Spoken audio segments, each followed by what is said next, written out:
अस्सलाम वालेकुम मेरे समझदार पाकिस्तानियों। मेरा नाम रेहान तारिक है और आप मेरा यूट्यूब चैनल और फेसबुक पेज देख रहा है। करोड़ा दरूद आका दो जहां नबी मेहरबान मोहम्मद मुस्तफ़ा सल्लल्लाहु अलैहि वसल्लम पर। इस दुआ और इस उम्मीद के साथ इस व्लॉग का आगाज़ करते हैं कि अल्लाह रब्बुल इज़्ज़त इस मुल्क के फैसला साजों के दिलों में समझदार पाकिस्तानियों के लिए नरमी पैदा करते। ISPR की जानिब से ऑफिशियली उन खबरों की तस्दीक आज हुई जो गुज़श्ता रोज़ हमने आपके साथ डिस्कस की थी। अब मज़ीद एक्सक्लूसिव खबरें हम आपको देने जा रहे हैं और यकीनन आने वाले दिनों में ऑफिशियल रिलीज भी सामने आ जाएगी। अभी तो ISPR ये क्लेम कर रहा है ना कि 3 ऑफिसर्स को हिरासत में लिया गया है। 3 ऑफिसर्स हैं जिनको हिरासत में लिया गया और तीनों रिटायर्ड है। उनके नाम भी सामने आ गए हैं और आई एम श्योर कि आपकी नज़र से गुजरे होंगे। 2 उसमें ब्रिगेडियर हैं और 1 कर्नल है। एक ब्रिगेडियर गफ़ार है, एक ब्रिगेडियर रिटायर्ड नईम है और एक कर्नल आसिम है। तो 2 ब्रिगेडियर्स और 1 कर्नल जिनको हिरासत में लिया गया है।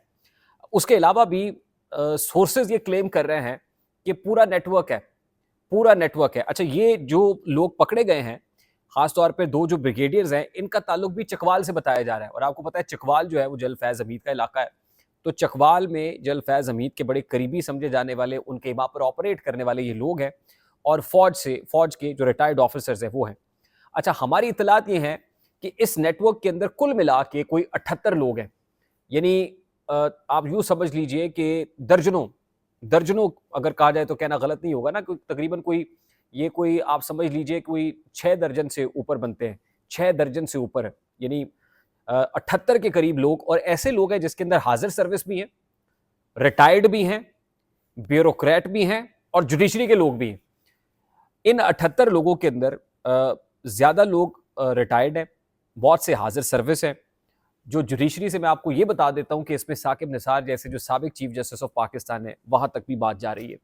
यानी साबिक chief justice of Pakistan justice Saqib Nisar के साथ मामला इस्टेब्लिश हो गए हैं खासी हद तक और लाइकली साकिब निसार साहब के ऊपर भी हाथ डलने वाला है।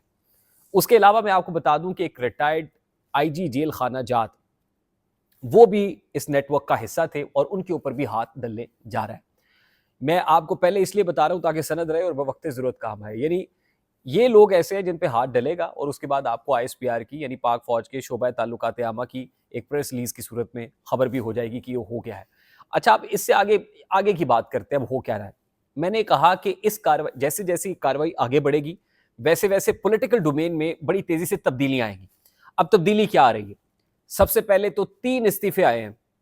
पहला इस्तीफा फरहत अब्बास साहब का। फरहत अब्बास का आपको पता है ना कौन थे? पाकिस्तान तहरीक इंसाफ के और इमरान खान साहब के करीबी समझे जाने वाले पाकिस्तान तहरीक इंसाफ के आला ओहदेदार जो जमान पार्क में खान साहब के गिर्द पाए जाते थे। फरहत अब्बास साहब मुस्ताफी हो गए हैं। नंबर 1 पहली विकेट गिरी है। दूसरी विकेट हाफिज ईशान साहब जो पाकिस्तान तहरीक इंसाफ लाहौर के सेक्रेटरी जनरल थे, उन्होंने भी अपने ओहदे से इस्तीफा दे दिया है। और एक बड़ी विकेट जो गिरी है वो हमाद अजहर साहब की है। हमाद अजहर साहब ने भी इस्तीफा दे दिया है। अच्छा, अभी ये सिलसिला शुरू हुआ है, अब एक झड़ी लगेगी, आप देखेंगे कि सिलसिलावार इस्तीफे आएंगे और एक कोऑर्डिनेटेड एफर्ट है कि पाकिस्तान तहरीक इंसाफ के जो सियासी लोग हैं, फरहत अब्बास सियासी आदमी, हाफिज ईशान जिसने पाकिस्तान तहरीक इंसाफ से पॉलिटिक्स शुरू की, पाकिस्तान तहरीक इंसाफ और है तो पॉलिटिकल आदमी ना, कोई लॉयर तो नहीं है, वकील तो नहीं है। जो हमाद अजहर है वो भी पॉलिटिकल आदमी है, मियाँ अजहर का बेटा, और पाकिस्तान तहरीक इंसाफ की आगोश में आग खोली सियासी तौर पर और पाकिस्तान तहरीक इंसाफ का पायनियर ही है।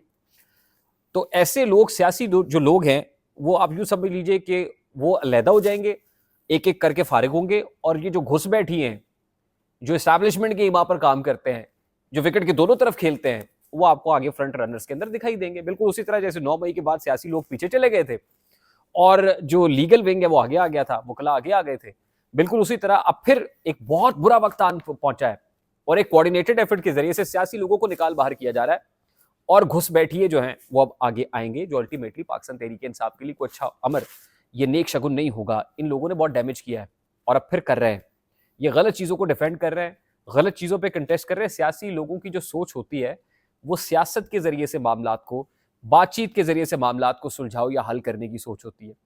जो नॉन पॉलिटिकल एंटिटीज होती हैं, फिगर्स होते हैं, घुसपैठी होते हैं, वो मामलात को उस तरह से हल नहीं करते जिस तरह सियासी थॉट करती है। तो इसका नुकसान अल्टीमेटली मैं पाकिस्तान तहरीक इंसाफ के लिए होता हुआ देख रहा हूँ। अब इस्टेब्लिश तो लिंक यही किया जा रहा है कि जो कुछ हो रहा था जल फैज़ हमीद के इमा पर हो रहा था, उनके साथ मुलव्विस कुछ लोग कर रहे थे और फ़ायदा किसको, अल्टीमेटली तो ज़ाहिर नुकसान हो रहा था, लेकिन किसको पहुंचाने की कोशिश की जा रही थी? तहरीक इंसाफ को। ये हो किसके साथ रहा था? तहरीक इंसाफ के साथ हो रहा था। उस वक्त भी पीटीआई हाईजैक हुई हुई थी।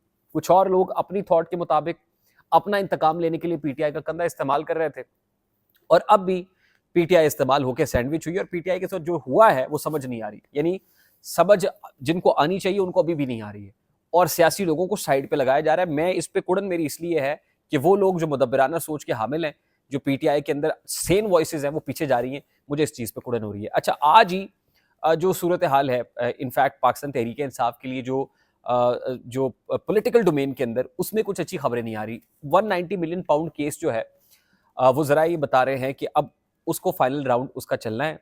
उसके ट्रेलर, उसके फाइनल यानी हतमी कंक्लूजन से पहले पहले जो जल फैज़ हमीद वाली कार्रवाई है, उससे ऐसे लिंक्स निकलेंगे कि अब नए मुकदमात बनने जा रहे हैं, नए केसेस बनने जा रहे हैं। 9 मई का जो मामला है वो पक्के पैरों के साथ फुली यानी एस्टैब्लिश करने के बाद मिलिट्री कस्टडी के अंदर, अगर मिलिट्री ये कह रही है कि हमारा साबिक स्पाई मास्टर डीजीआईएसआई जा सकता है ना, हमारे साबिक ब्रिगेडियर, साबिक कर्नल जा सकते हैं ना, और इस सारे मामले के ऊपर हम फौज को एतमाद में ले रहे हैं, कोर कमांडर्स को एतमाद में ले रहे हैं सबको, तो इसके ऊपर हम जो सिविलियंस के मिलिट्री कोर्ट में ट्रायल वाला मामला है वो कैसे नहीं आके बढ़ाएंगे। अब मामला अदालत की कोर्ट में आएगा, यानी वाकई असल कोर्ट में अब मामला आएगा, और वहां से जो सस्पेंड किया हुआ है ना मामला सिविलियंस के मिलिट्री कोर्ट में ट्रायल वाला, वहां से कोर्ट इसको विंडिकेट करेगी। जब सिविलियंस के मिलिट्री कोर्ट में ट्रायल की इजाजत कोर्ट से ली जाएगी, अल्टीमेटली वो लोग उठा के मिलिट्री कस्टडी में दिए जाएंगे, और फिर आप देखिए कि आपको एक नई सूरत बनती हुई नजर आएगी। अच्छा, अब ये एक और कार्रवाई होगी, यानी अगला स्टेप मैं बता रहा हूँ। इस स्टेप के अंदर इससे पहले तो 78 के करीब लोगों को गिरफ्तार होना है, तहवील में आना है, तहकीकात होनी है, उसके बाद नैरो होते होते इमरान खान साहब के ऊपर, और उसके parallel supreme court of Pakistan के अंदर जो है वो सॉफ्टवेयर अपडेट होना है, जो मुझे लग रहा है कि कर दिया जाएगा बड़ी तेजी से। और जो पैरेलल होगा वो ये होगा कि पाकिस्तान तहरीक इंसाफ में बहुत सारे इस्तीफे जिन ये आने का सिलसिला शुरू हुआ है, ये कितार अंदर कितार और फहरिस्त के अंदर जो है वो लाइन के साथ जो है वो इस्तीफे आने का सिलसिला शुरू होगा, और उसमें वो लोग जो अभी आपको फ्रंट रनर नजर आ रहे हैं पॉलिटिकल डोमेन के अंदर, वो पीछे चले जाएंगे, और लोग जो है लीगल फ्रेटर्निटी के वो सामने आ जाएंगे। अच्छा, उसके साथ साथ जस्टिस काजी फायज ईसा का गुस्सा, यानी आज ही जस्टिस काजी फायज ईसा भी फाइट बैक करते हुए नजर आ रहे हैं, और आज ही उन्होंने एक इंपॉर्टेंट केस के अंदर जो नेशनल पार्क का मार्गला हिल्स के अंदर जो वजारत दाखिला को देने वाला मामला था, उसमें इतने सख्त रिमार्क्स दिए हैं, और ख़ास तौर पे सहाफ़ियों के साथ, जर्नलिस्ट फ्रेटर्निटी के साथ, कम्युनिटी के साथ जो गम गुस्से का इजहार किया, और यहाँ तक कह दिया है कि हमारी खामोशी को कमज़ोरी ना समझा जाए, इससे लगता है कि वो रिस्पॉन्ड करेंगे, और वो कहते हैं कि ये नहीं हो सकता कि आप हमारे सर पे चढ़ जाएं। ये अल्फाज इस्तेमाल किए कि हमारे सर पे चढ़ने की हम इजाज़त किसी को नहीं देंगे, यानी हम रिस्पॉन्ड करेंगे। अब लगता ये है कि उनका भी जो आहिस्ता आहिस्ता जो है ना वो एतमाद बहाल होना शुरू हुआ है, और अब जस्टिस काजी फायज ईसा को भी बताया गया है कि वो हवा भरी जा रही है, और फुल कमांड और कंट्रोल के अंदर आते हुए नजर आ रहे हैं।